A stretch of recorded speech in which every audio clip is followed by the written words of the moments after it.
હળવદ રાવલફળી ગરબી ચોકમાં શસ્ત્ર પૂજન કાર્યક્રમ યોજાયો।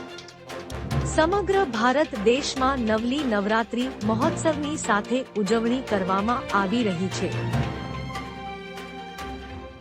તેમાં વિવિધ ધાર્મિક સંસ્થાઓ, સામાજિક સંસ્થાઓ દ્વારા વિવિધ કાર્યક્રમો યોજાતા હોય છે।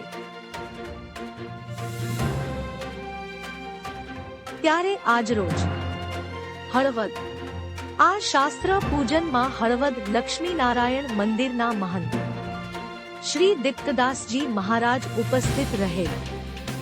વિશ્વ હિન્દુ પરિષદ બજરંગ દળના સંયોજક તથા દીપ્તદાસજી મહારાજનું સાલ ઓઢાડીને સન્માન કરવામાં આવેલ।